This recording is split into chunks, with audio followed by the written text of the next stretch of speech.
Okay, open your Bibles to the book of Hosea. Book of Hosea, chapter number 1 and verse number 8. Hosea, chapter number 1 and verse number 8. The Bible says, "Now when she had weaned Lo-ruhamah, she conceived and bare a son. And God called his name Loami,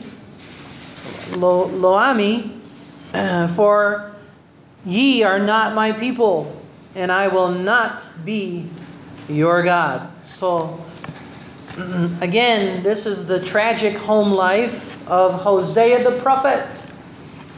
And minor prophet, but the message is major.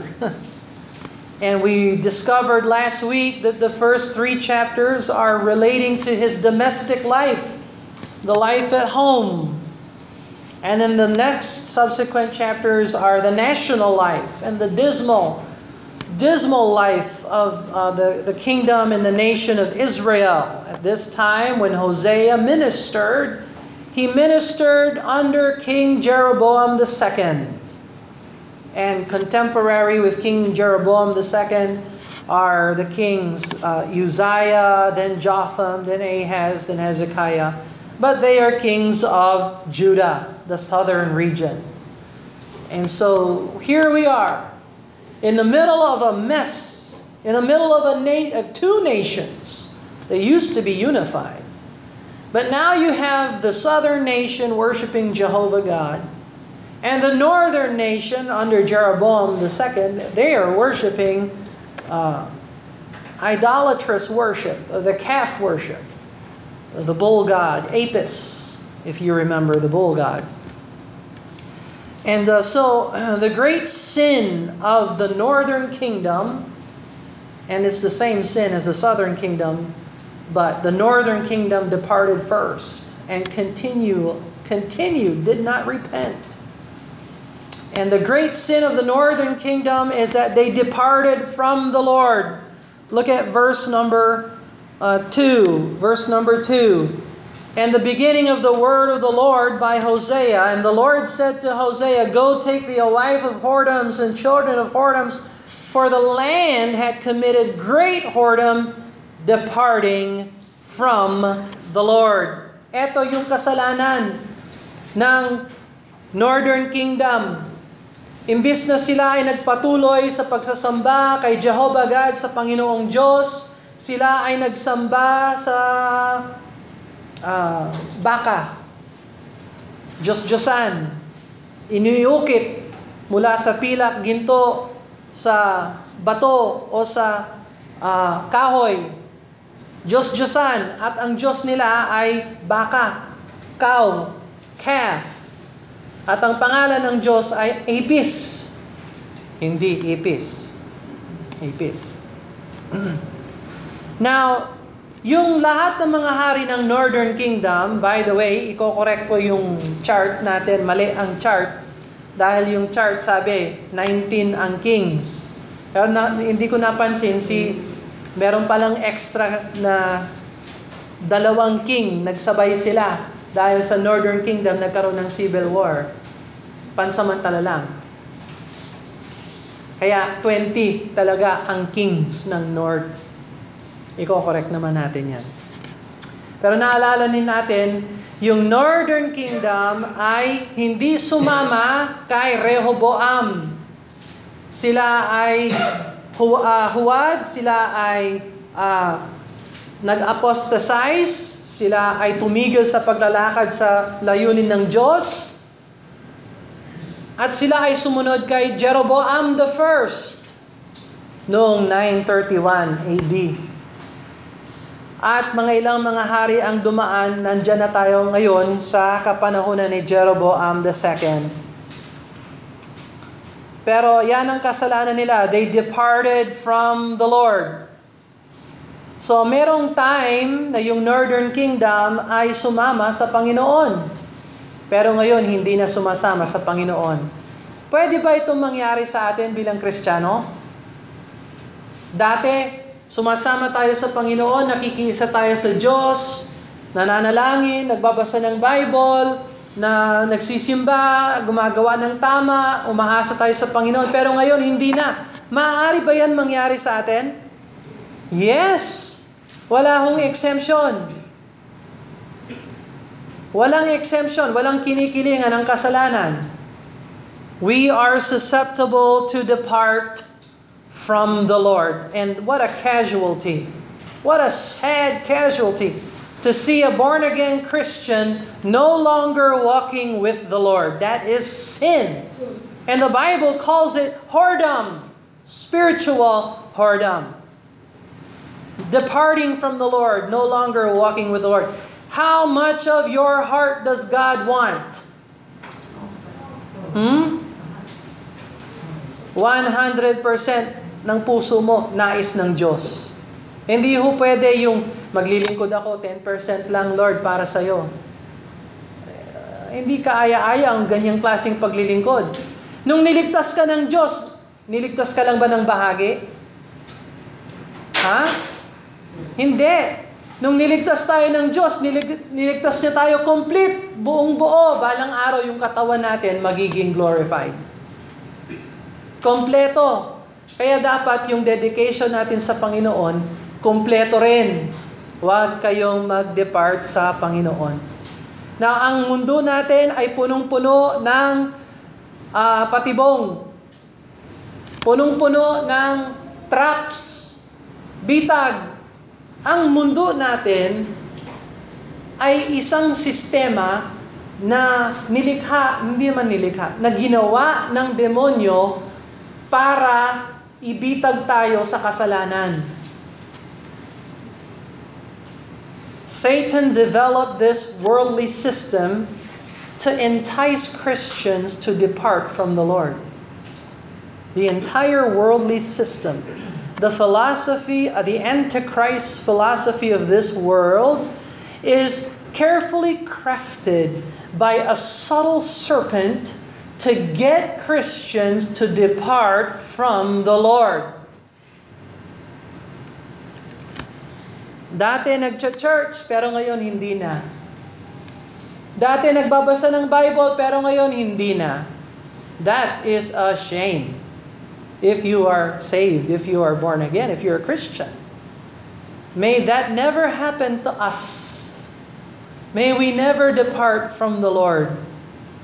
Dati umaasa sa Panginoon, pero ngayon aasa na lang ako sa sarili ko.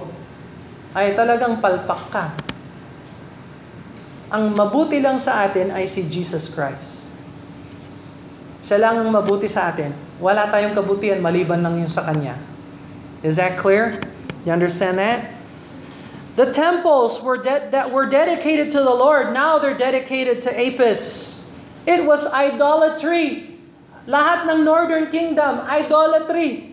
Never sila na sumamba kay Jehovah God. Pati si Jeroboam, yung una nilang hari, si Jeroboam, actually si Solomon ang hari nila. Tumiwalag sila kay Solomon, sumunod sila kay Jeroboam. Yung una nilang hari na si Jeroboam, ang una niyang templo na tinaguyod niya para kay Apis. Tapos nung namatay siya, dumating naman yung ibang mga hari kay Moloch, kay Ashtoreth, at iba't iba kay Baalim. Yung iba kay Baalim, pero nung pinatay sila, sinauli na naman si Apis. They never worshiped Jehovah God. They were always apostate. They departed from the Lord. They departed from the Lord. Apostate worship is related to immorality. Tandaan nyo, ang gumagawa ng kabaluktutan at kadiliman, yan ang prutas ng kanilang pagsasamba na mali. Kapag yung sinasamba mo mali, yung bunga, yung prutas ng iyong buhay ay mali rin. When you worship wrong, the fruit of your worship will be sin. Makinig lang.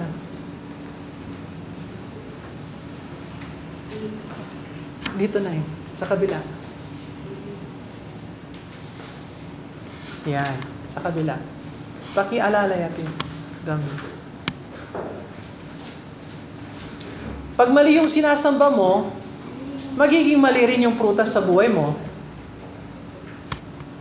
And that is the result of idolatry. It's immorality. Saan natuto ni Gomer? Where did Gomer learn to become immoral? Where did she started to become this woman of whoredoms? The Bible calls her that. Where does she learn to be unfaithful? Well, it was the culture that she grew up in. She grew up in an idolatrous country, totally given over to the flesh.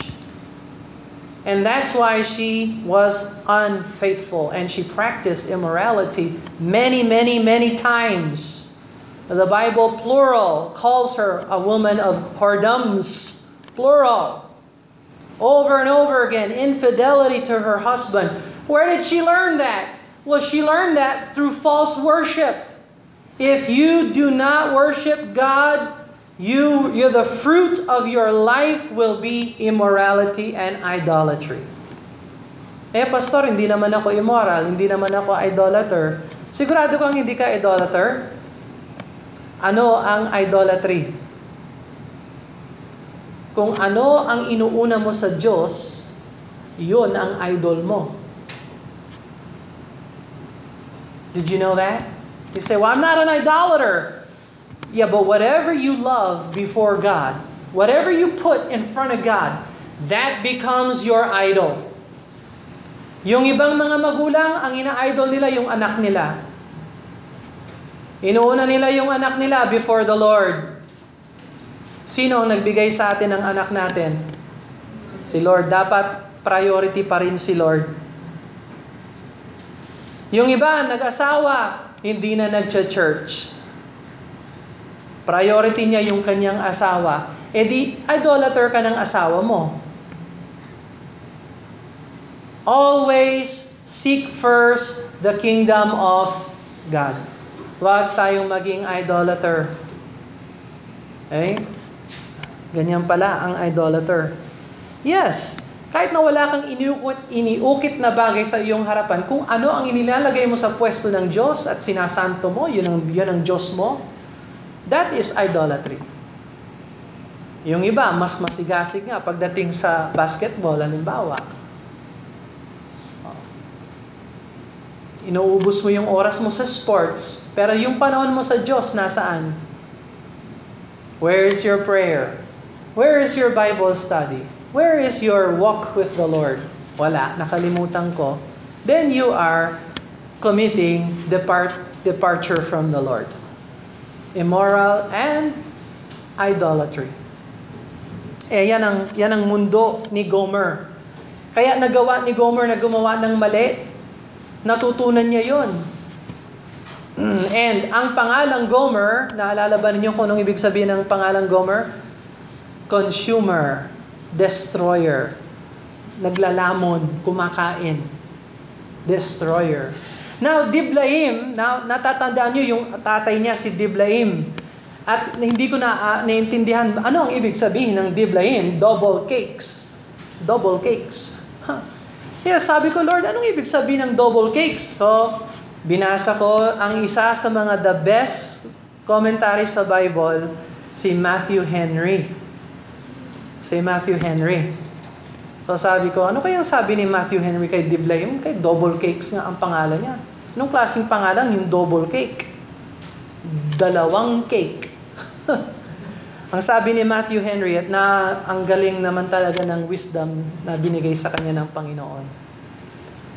Ang ibig sabihin ng double cakes, lahat ng masasarap ay inangkin niya, binigay niya sa kanyang sarili. Pleasure. His idol was pleasure. Kaya yung anak niya nagloko dahil siya walang pagtitimpi. Diblaim was given to pleasure, and that's why Gomer grew up in a home that was given over to the flesh. So moms and dads and moms and parents, don't give your children everything. Don't always say yes to them, because they will grow up fleshly. Tama? Pastor naman. Oh no, that's true. Alam niyo ba yung spoiled? Yung ibig sabihin ng spoiled? Ayan yung bata na hindi pwedeng sabihang hindi. Wag. Makinig. Upo ng maayos, sit up straight. Ayan yung bata na hindi sinasaway. Magiging diblaim ka. You will be a diblaim parent. A parent that's given over to pleasure, and you will produce a Gomer. We don't want that. We need to watch out. We need to be careful that we are not double cake parents. Galing ng Bible, may message talaga ang Bible. Kala mo, pangalan lang. Biro mo na may message na pala sa pangalan. Diblaim. Thank you, Matthew Henry, for writing something worth thinking about. Pero hindi lang nakuha ni Matthew Henry kasi kinonfirm ko sa iba. I looked up the name. Hindi lang kay Matthew Henry, kay Hastings and kay Farrar. And they all said the same thing. Double cakes. Double fig. Double trouble. Alright, so that was the sin of the northern kingdom. Gomer is the wife of whoredoms. Israel is like Gomer. Ihinilan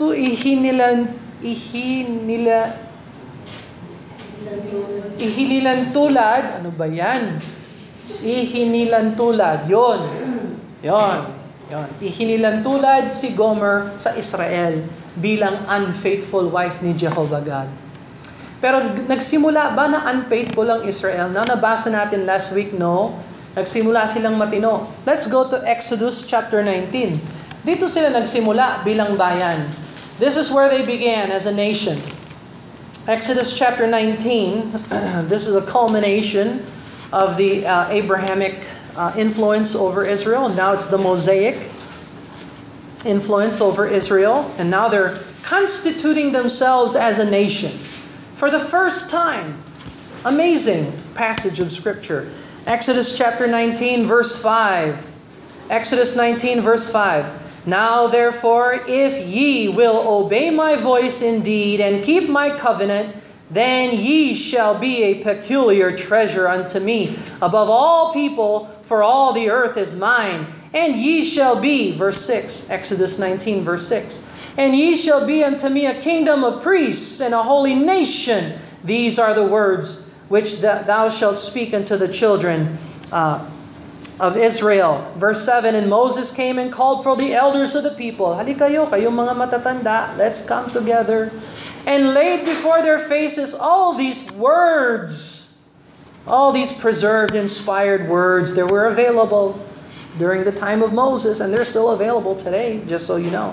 Which the Lord commanded him, and all the people answered together and said, this is what they said as a people, when they began as a nation. Look at what they said. All that the Lord had spoken, we will do. Panatang makabayan. Yun ang ginawa nila, tinaas nila yung kanilang kamay. Panatang makabayan. Lahat ng sinasabi ni Jehovah, gagawin namin. And Moses returned the words of the people unto the Lord. So they started right. Now let me ask you a question. During the time of Hosea, how are they doing? Kumusta naman sila pagdating sa kapanahonan ni Hosea? Ilang daang taon ang nakalipas. Ilang hari ang nakalipas. Pero ngayon ang Israel ay departing from the Lord. Did they keep the word of the Lord? No. Kaya kayo na magpapabaptize, mag-iingat kayo. Yung mga candidates for baptism.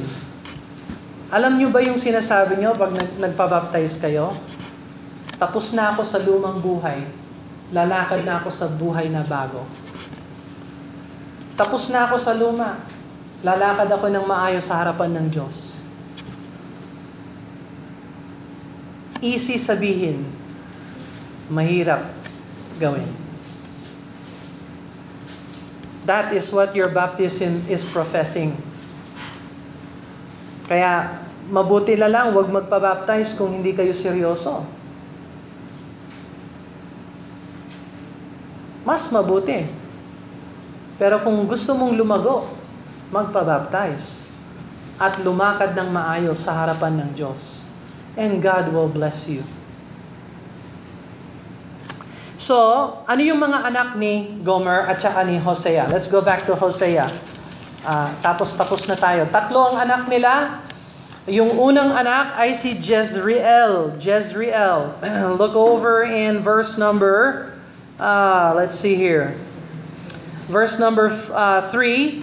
So he went and took Gomer, the daughter of Diblaim, which conceived and bare him a son. Verse 4. And the Lord said unto him, call his name Jezreel. Now, itong pangalang Jezreel, ibig sabihin, itinanim ng Diyos. God sows. Now again, if you, kung ano yung iyong tinanim, yun din ang iyong aanihin. So, kapag ikaw itinatanim mo yung laman, pita ng laman, kagustuhan ng laman, ano ang ani? Laman. Pero kung nagtanim ka ng sa espiritu at sa kabutihan, anong aanihin mo? Spiritual at kabutihan. Isn't that simple? Now si Jezreel, ipinangalan siya sa isang valley. Kasi merong Valley of Jezreel noon. Noon pang kapanahunan ni King Ahab. This goes all the way back to King Ahab. Ganito yon. Merong isang mama na merong bukid sa Valley of Jezreel. Isa siyang Jezreelite at ang pangalan niya ay Naboth. Dumating si King Ahab, naging hari si King Ahab at masamang hari si Ahab, pati yung asawa niya si Jezebel. Sabi ni Ahab, uy, ang bukid mo, napakaganda, napakalawak. Gusto kong kunin yung bukid mo at gawing bukid ko. Sabi ni Naboth, kahit nabayaran mo ako ng ilang milyong pilak ng ginto, hindi ko ibebenta ito sa iyo dahil sa pamilya ko itong bukid na ito. Tama naman, siya ang may-ari ng bukid. Wala namang karapatan si King Ahab. Bagamat siya ang hari, may property rights. Nakarinig ba kayo ng property rights? Meron bang property rights sa Pinas? Ha? Meron ba? Wala. Wala rin sa US. Kung gusto ng gobyerno, angkinin yan. Ang kinin niya ng gobyerno, huwag niyong sabihin, meron kaming property rights. Uy, unsa manak, wara. Ganon din sa US. Ang tawag doon, eminent domain. Sabi ng gobyerno, gagamitin namin ito pang project. So, bayaran namin kayo, umalis kayo sa amin ng lupa. That is what Ahab did. Kaya lang si Ahab mas masama. Sabi niya, ayaw mong ibigay yung lupa mo sa akin? Papatayin kita. So pinagbintangan siya at yung kanyang mga anak na sila ay rebelde sa gobyerno at sila ay pinatay. Justice? Was that justice? Hustisya ba yon? No. Pero ang nakakita nito ay hindi tao. Sinong nagbigay pansin sa Valley of Jezreel? Si Jehovah God. Kaya sinabi ng Panginoon, maghahanap ako ng bagong hari at papatayin ko si Ahab. Ang itataguyod kong bagong hari ay si Jehu. Kaya kinasihan ng Diyos na patayin ni Jehu si Ahab. Ang problema ni Jehu, pinatay niya si Ahab, pinatay rin niya si Jezebel, pinatay niya yung mga anak ni Ahab, yung mga pare, at yung mga tao na sumasamba sa mali. Kumbaga, out of control si Jehu. Kaya, tapos, syempre, binagsak niya yung pagsasamba sa mga Diyos-Diyosan ng Northern Kingdom. That was good. Ang bad, sinuoli niya sila sa pagsasamba sa bull god. Ano ba yan? What happened here? Wala, kasi walang gumagawa ng tama. So, Hosea chapter 1, verse number 4. And the Lord said unto him, Call his name Jezreel, for yet a little while I will avenge the blood of Jezreel upon the house of Jehu, and will cause to cease the kingdom of the house of Israel. Tatapusin ko rin lahat ng mga lahi ng mga kings of the north, yung Israel. So, kailan bumagsak ang Northern Kingdom? 722 BC. Sino ang sumakop sa Israel? Assyria, the Assyrian Empire. At magmula noon, hindi na ho natatagpuan natin ang 10 tribo ng Israel. Wala na ho ang 10 tribo ngayon. Sa ngayon, ay sasaoli ng Diyos ito balang araw. Kailan? Sa araw ni Jezreel. Tingnan mo ang verse number 5. Verse number 5. And it will come to pass that at that day, I will break the bow of Israel in the valley of Jezreel. And so, meron tayong day of Jezreel. Tingnan mo ang verse 11. Then shall the children of Judah and the children of Israel be gathered together and appoint themselves one head. Sino yon? Si Jesus Christ yon. And they shall come up out of the land, for great shall be the day of Jezreel. Lagay nyo sa eschatological calendar natin. Meron palang day of Jezreel balang araw. Ano yun, Pastor? Yun yung isasaoli ng Diyos lahat ng justice na kailangan ng Jezreel Valley. The day of Jezreel. That is part of the eschatological calendar, the end times. So pagbalik ni Jesus Christ, itataguyod niya yung kanyang millennial kingdom. Pero before that, merong day of Jezreel. Ano yon? Armageddon. Yung huling battle sa mundong ito. Lahat ng puwersa ng mundo, pupunta sila sa Valley of Jezreel. Doon sila pupulong. Sinong kalaban nila? Si King Jesus. Hulaan nyo, sinong mananalo? Are you sure? Yes, si Jesus ang mananalo. Siyempre. Kayo naman, suspendido naman kayo. Sino ang mananalo? Alright, so ang pangalawang anak ni Gomer at saka ni Hosea, tingnan mo ang verse 6. And she conceived again and bare a daughter. Kawawa naman itong daughter na ito. Hindi na naramdaman ang pagmamahal ng pamilya. And God said unto him, Call her name Lo-Ruhamah. Ang ibig sabihin ng Lo, no. Yung Ruhamah, mercy. No mercy. Biro mo, pangalanin mo yung anak mo. No mercy. Walang awa. Walang pagmamalasakit. Walang nagmamahal sa kanya. Why?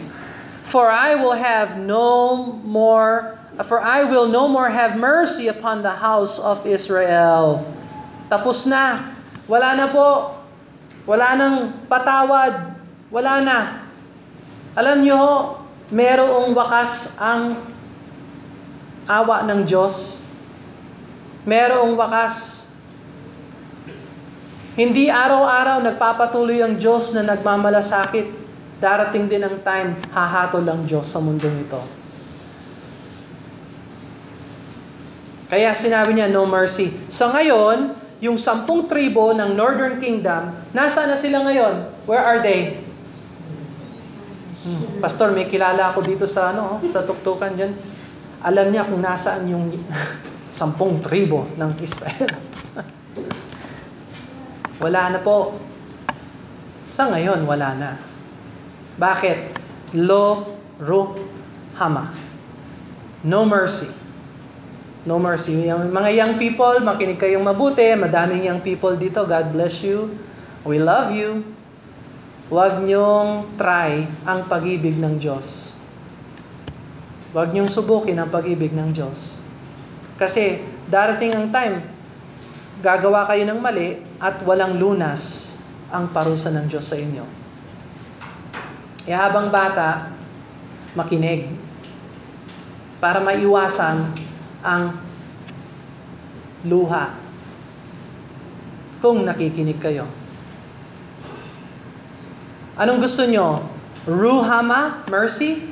Or lo ruhama, no mercy? Anong gusto nyo? Mercy. May choice naman ba talaga yon? Kaya wag yung ugali ninyo, lo ruhama. Do not tempt the Lord.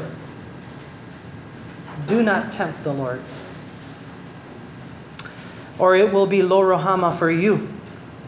Alright? So, ang pangatlong anak, pero verse 7 pala. Verse 7, "But I will have mercy upon the house of Judah." Iba naman yung southern kingdom. May awa ang Diyos sa kanila.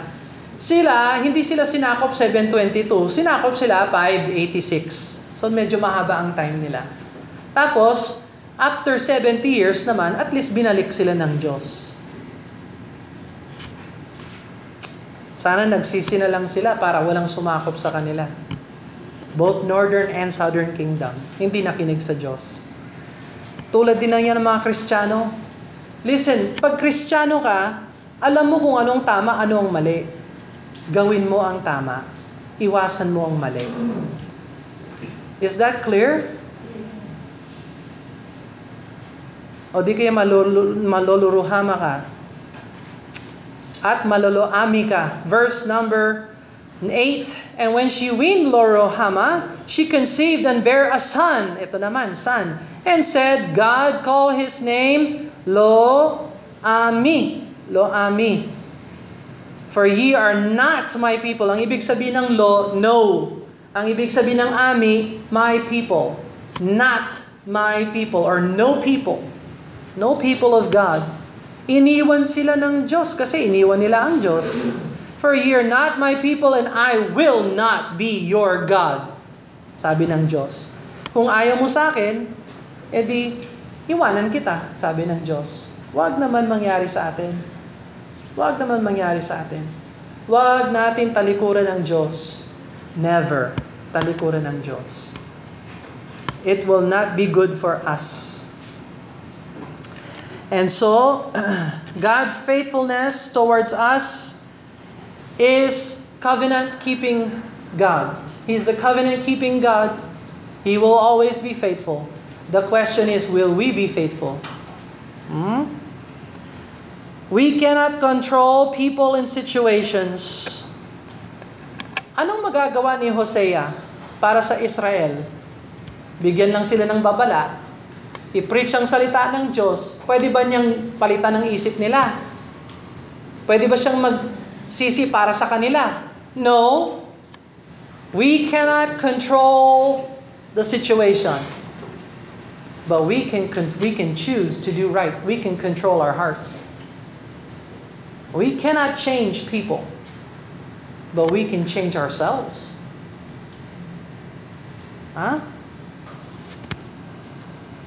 God will leave you in your sin if you do not repent. Kung gusto mo ng kasalanan, kung gusto mong gawin yung sarili mong gustong gawin, iiwanan ka ng Diyos sa ganon na paraan. Tingnan mo kung anong mangyari sa'yo. See what will happen. It will not be good for you. God will lead us to faithfulness to Him either now or later. Magtatagumpay ang Diyos. Kahit anong gawin natin, kahit anong desisyon ang gawin natin sa buhay, sa huling wakas, magtatagumpay ang Diyos. Lahat ng mga, knees, ano yung knees sa Tagalog?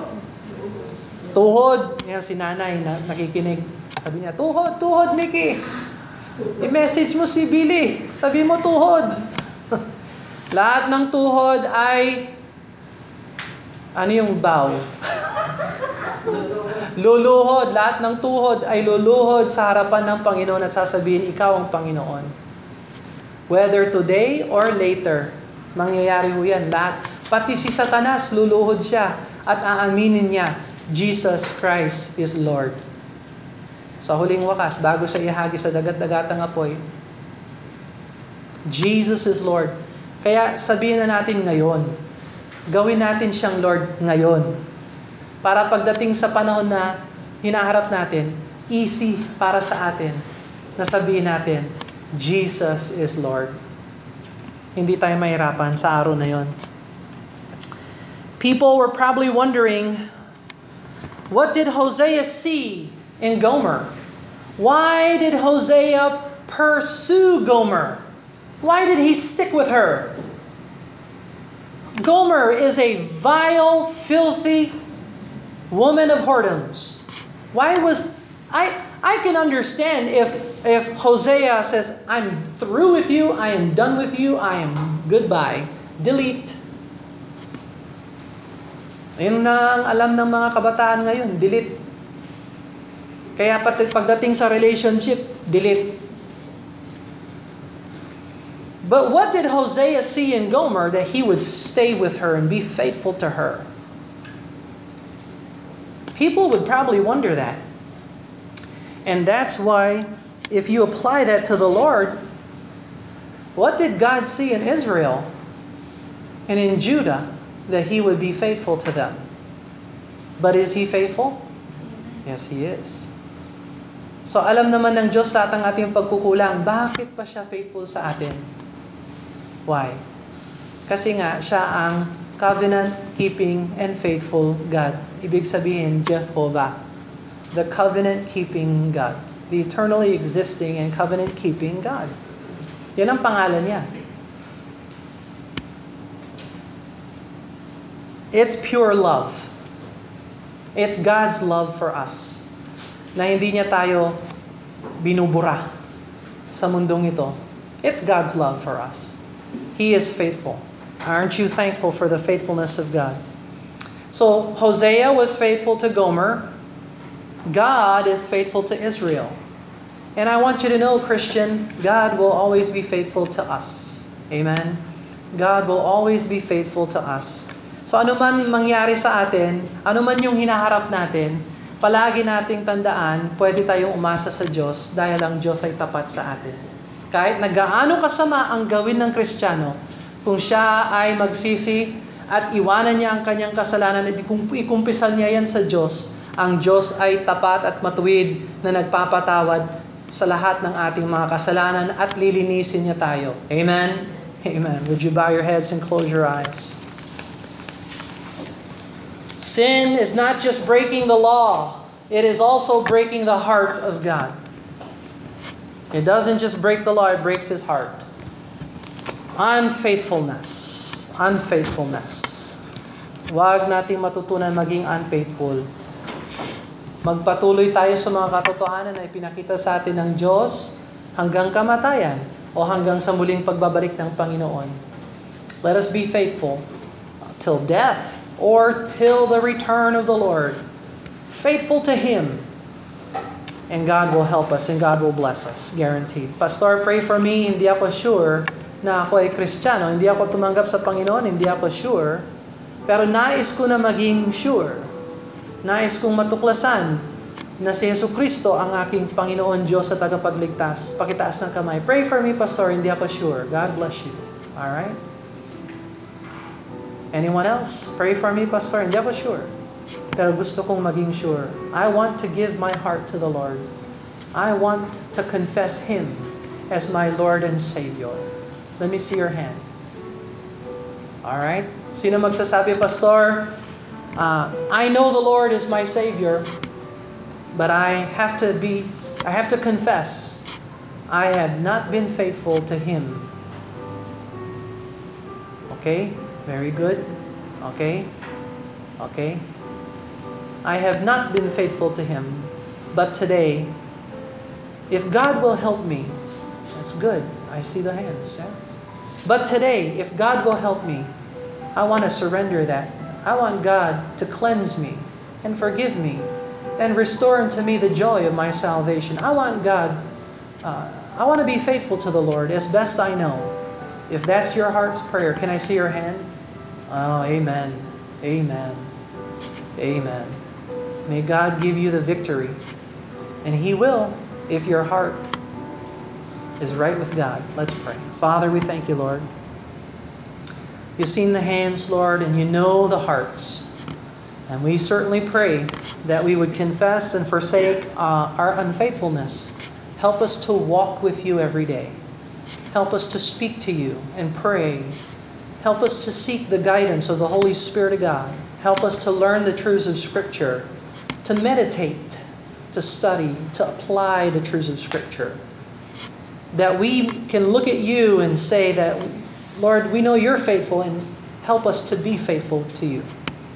And we will walk in your ways, Lord, we pray. We ask these things in Jesus' name. Amen and amen. God bless you. You are dismissed.